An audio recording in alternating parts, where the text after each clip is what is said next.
जय हिंद एवरीवन। आज हम कवर करने वाले हैं article 21 of the Indian constitution जो क्या है, राइट टू लाइफ है। तो आज हम ये प्रॉब्लम को सॉल्व करने वाले हैं जो है कि does right to life includes right to die और नॉट, है या नहीं। कि अगर हमारे पास जीने का अधिकार है तो क्या मरने का भी अधिकार है या नहीं। तो देखते हैं। पहले हमें ये पता होना चाहिए कि आर्टिकल नंबर 21 में है क्या। आर्टिकल 21 है वो दोनों के लिए है, इंडियन सिटीजन्स के लिए भी है और नॉन सिटीजन्स के लिए भी है।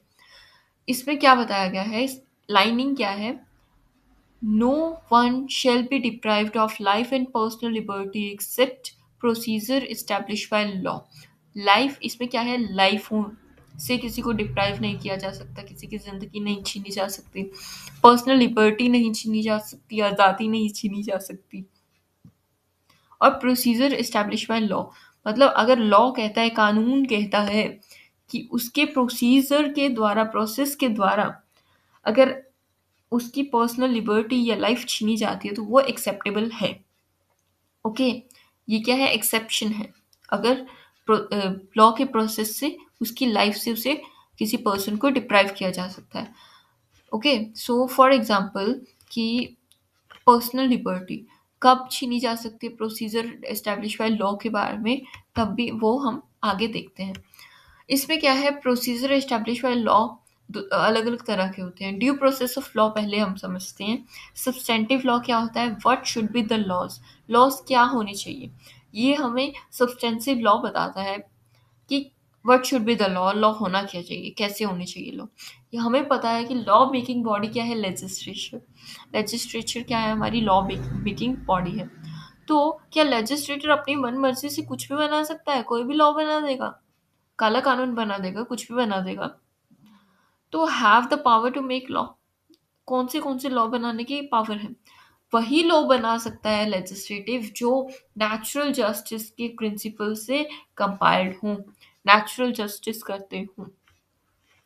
Procedure establish by law, law का प्रोसीजर क्या होता है, how the laws implement law तो बना दिया हमने, तो उसे इम्प्लीमेंट करने का जो रिस्पॉन्सिबिलिटी है वो किस पे आती है, एग्जीक्यूटिव पे आती है। तो फॉर एग्जाम्पल एक लॉ है कि अगर किसी ने रेप कमिट किया तो उसे 10 साल की इम्प्रिजनमेंट है, जेल जाना होगा। तो अगर हम ये लॉ देखते हैं, थ्योरी देखते हैं, तो वो सब्सटेंटिव लॉ है। अगर वो प्रोसीजर है उसे इम्प्रिजनमेंट का, तो वो क्या है, हमें प्रोसीजर लॉज में आएगा।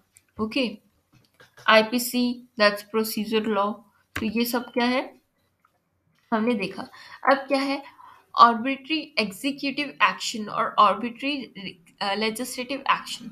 इसमें क्या था कि टिल 1978 तक क्या हम एग्जीक्यूटिव एक्शन के अगेंस्ट ही बोल सकते थे, सिर्फ उसे ही चैलेंज कर सकते थे।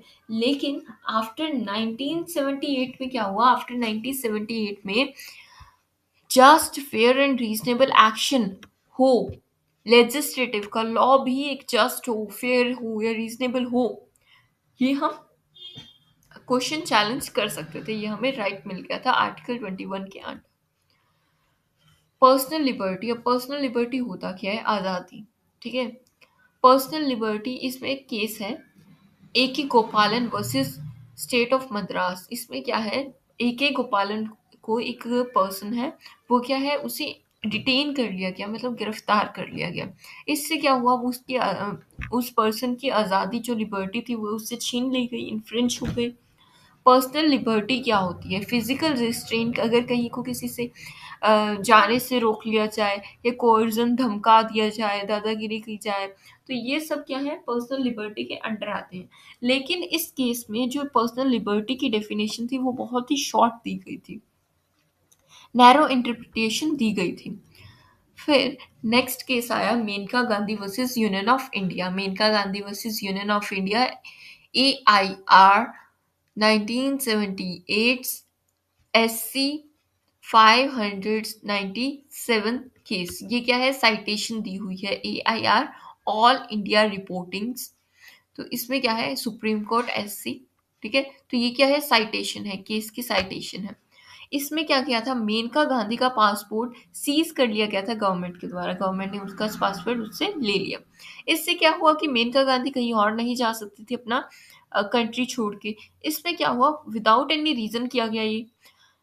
मेनका गांधी ने क्वेश्चन किया कोर्ट में कि ये तो पर्सनल लिबर्टी का इन्फ्रिंचमेंट है, ठीक है, ऐसा आप कर नहीं सकते। तो एक टेस्ट लाया गया ये देखने के लिए कि ये सही है एक्शन या नहीं, तो जिसका नाम है टेस्ट ऑफ रीजनेबिलिटी। रीजन देना पड़ेगा आपको कि आपका एक्शन फेयर है, जस्ट है, रीजनेबल एक्शन है या नहीं। इस केस के बाद क्या हुआ, ये लैंडमार्क जजमेंट क्यों है, ड्यू प्रोसेस ऑफ लॉ और प्रोसीजर एस्टैब्लिश बाय लॉ एक थी, एक हो गई। ओके, जो अब हम पढ़ेंगे what life, right to life includes. Right to life है, एक फंडामेंटल राइट है, इसके अंडर कुछ सब राइट्स भी आते हैं। Right to education, right to environment, right to livelihood, right to information, right to dignity, right to health, right to privacy and so on। ये सभी जो छोटे छोटे राइट्स हैं वो हमारे राइट टू लाइफ के अंदर ही आते हैं। ओके, अब क्या है, केस लॉज, कुछ केस लॉज पढ़ते हैं। इसमें क्या है, राइट टू लाइफ में राइट टू डाई भी इंक्लूड है या नहीं। अगर हमारे पास जीने का अधिकार है तो ना जीने का भी तो अधिकार होना चाहिए ना, है या नहीं, ये कुछ केसेस से हमें पता लगेगा। P Rathinam versus union of India में कहा गया, एक जो गिल्टी था, एक्यूज्ड था, सेक्शन 309 में, कि punishment for attempt to suicide उसे दिया जा सकता था। लेकिन उसने ये क्वेश्चन किया कि अगर राइट टू लाइफ अब मुझे दिया गया है तो राइट टू डाई भी मेरे मेरे पास है अंडर आर्टिकल 21। तो ये केस था। नेक्स्ट केस आता है जान गोर वर्सेस स्टेट ऑफ पंजाब। इसमें एक लैंडमार्क जजमेंट है। इसमें कहा गया, इसमें क्वेश्चन सवाल उठाया गया कि whether right to life includes right to die और नॉट। Waiver not allowed. अगर इसमें बताया गया कि अगर आपको राइट टू लाइफ दिया गया है तो आप उसे छोड़ नहीं सकते हो, वेव नहीं कर सकते हो। तो इसके अंडर बताया गया कि जो सेक्शन है 309 अटेम्प्ट टू सुसाइड के लिए पनिशमेंट वो है, वो वैलिड है। ओके, तो अब हमने अभी पढ़ा कि राइट टू लाइफ में राइट टू प्राइवेसी भी इंक्लूड है। राइट टू प्राइवेसी क्या कहती है कि Kartar Singh versus state of UP. इसमें क्या बताया गया कि जो लाइफ है वो सिर्फ एनिमल एग्जिस्टेंस नहीं है, उससे बढ़कर है। सिर्फ खाना पीना रहना सोना ये सब सिर्फ लाइफ नहीं है। लाइफ को जीने के लिए कुछ और भी चाहिए। क्या चाहिए, राइट टू प्राइवेसी चाहिए, प्राइवेसी होनी चाहिए। जो चीज़ हमारा मन है कि हम उसे छुपाएं, मत बताएं, वो हम नहीं बताएंगे। ये हमें आर्टिकल 21 के अंडर दिया गया है। Right to privacy, right to privacy में क्या है, एक और केस है, इंपॉर्टेंट लैंडमार्क जजमेंट है, P C PUCL versus union of India. P PUCL versus union of India, इसे टेलीफोन ट्रैपिंग केस भी कहा जाता है। आर्टिकल 21 के अंडर हमें राइट टू प्राइवेसी मिली हुई है। तब जब तक मिली हुई है तब तक कि कोई पब्लिक इमरजेंसी का कोई केस नहीं आ जाता, तब तक। राइट टू एनवायरनमेंट, अब हमने देखा कि राइट टू एनवायरनमेंट भी किसके अंदर आता है, आर्टिकल 21 के अंडर। इसमें क्या था कि अनऑथराइज्ड माइनिंग हो रही थी, माइनिंग खोद के निकाल रहे हैं, ठीक है, मिनरल मेटल्स वगैरह जो भी निकालते हैं। तो इसमें क्या हुआ कि सुप्रीम कोर्ट के पास एक रिट पिटिशन आई। रिट पिटिशन 5 तरह की होती है, अगर आपको पता है तो कमेंट सेक्शन में डालिए। एक लैंडमार्क जजमेंट है ये, RLEK versus state of UP. इसमें क्या बताया गया कि जो अनऑथराइज्ड माइनिंग है वो गलत है। राइट टू एनवायरनमेंट है सबके पास, तो ये अनऑथराइज्ड माइनिंग को बंद करवा देना चाहिए। ओके, और भी कुछ केसेस हैं, लैंडमार्क जजमेंट है, MC Mehta case, T Damodar Raut case. इन केसेस से क्या कंक्लूड किया गया कि right to life, live in a healthy environment भी आर्टिकल 21 का ही पार्ट है। तो अब हम सोच रहे हैं कि राइट टू लाइफ है, राइट टू लाइफ है, लेकिन अगर कोई इमरजेंसी की सिचुएशन आ जाती है तब भी है क्या, तब भी राइट टू लाइफ है या नहीं है। तो पहले हमें इसका बैकग्राउंड समझना पड़ेगा कि हमारे देश में कितनी बार इमरजेंसी लग चुकी है। हमारे देश में 3 बार इमरजेंसी लग चुकी है। 1962 में इंडिया पाक वॉर में, 19 अ, 1971 में इंडिया चाइना वॉर में, और 1976 में इंटरनल डिस्टरबेंस के कारण। एडीएम जमालपुर वर्सेस शिवकांत शुक्ला का केस है। ठीक है, इसमें बताया गया कि पहले क्या था कि इमरजेंसी में राइट टू लाइफ का भी आर्टिकल को सस्पेंड कर दिया जाता था कि, लेकिन आफ्टर 44th अमेंडमेंट क्या हुआ कि आर्टिकल 21 को सस्पेंड नहीं किया जा सकता।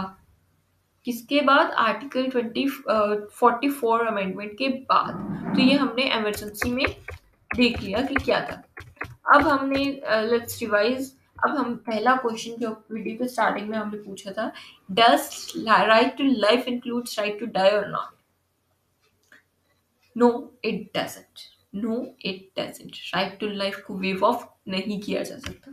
तो आई होप आपको पूरा समझ आ गया होगा कि क्या केसेस भी हमने देखे, इमरजेंसी के टाइम भी देखा, और लैंडमार्क जजमेंट भी देखी, राइट टू लाइफ क्या क्या इंक्लूड करता है, ये सब कुछ भी देखा। और thank you for listening is end of this video. And अगर आपको कोई भी प्रॉब्लम है, कोई भी इंक्वायरी है, तो just comment down in the comment section. Thank you for listening. Thank you so much.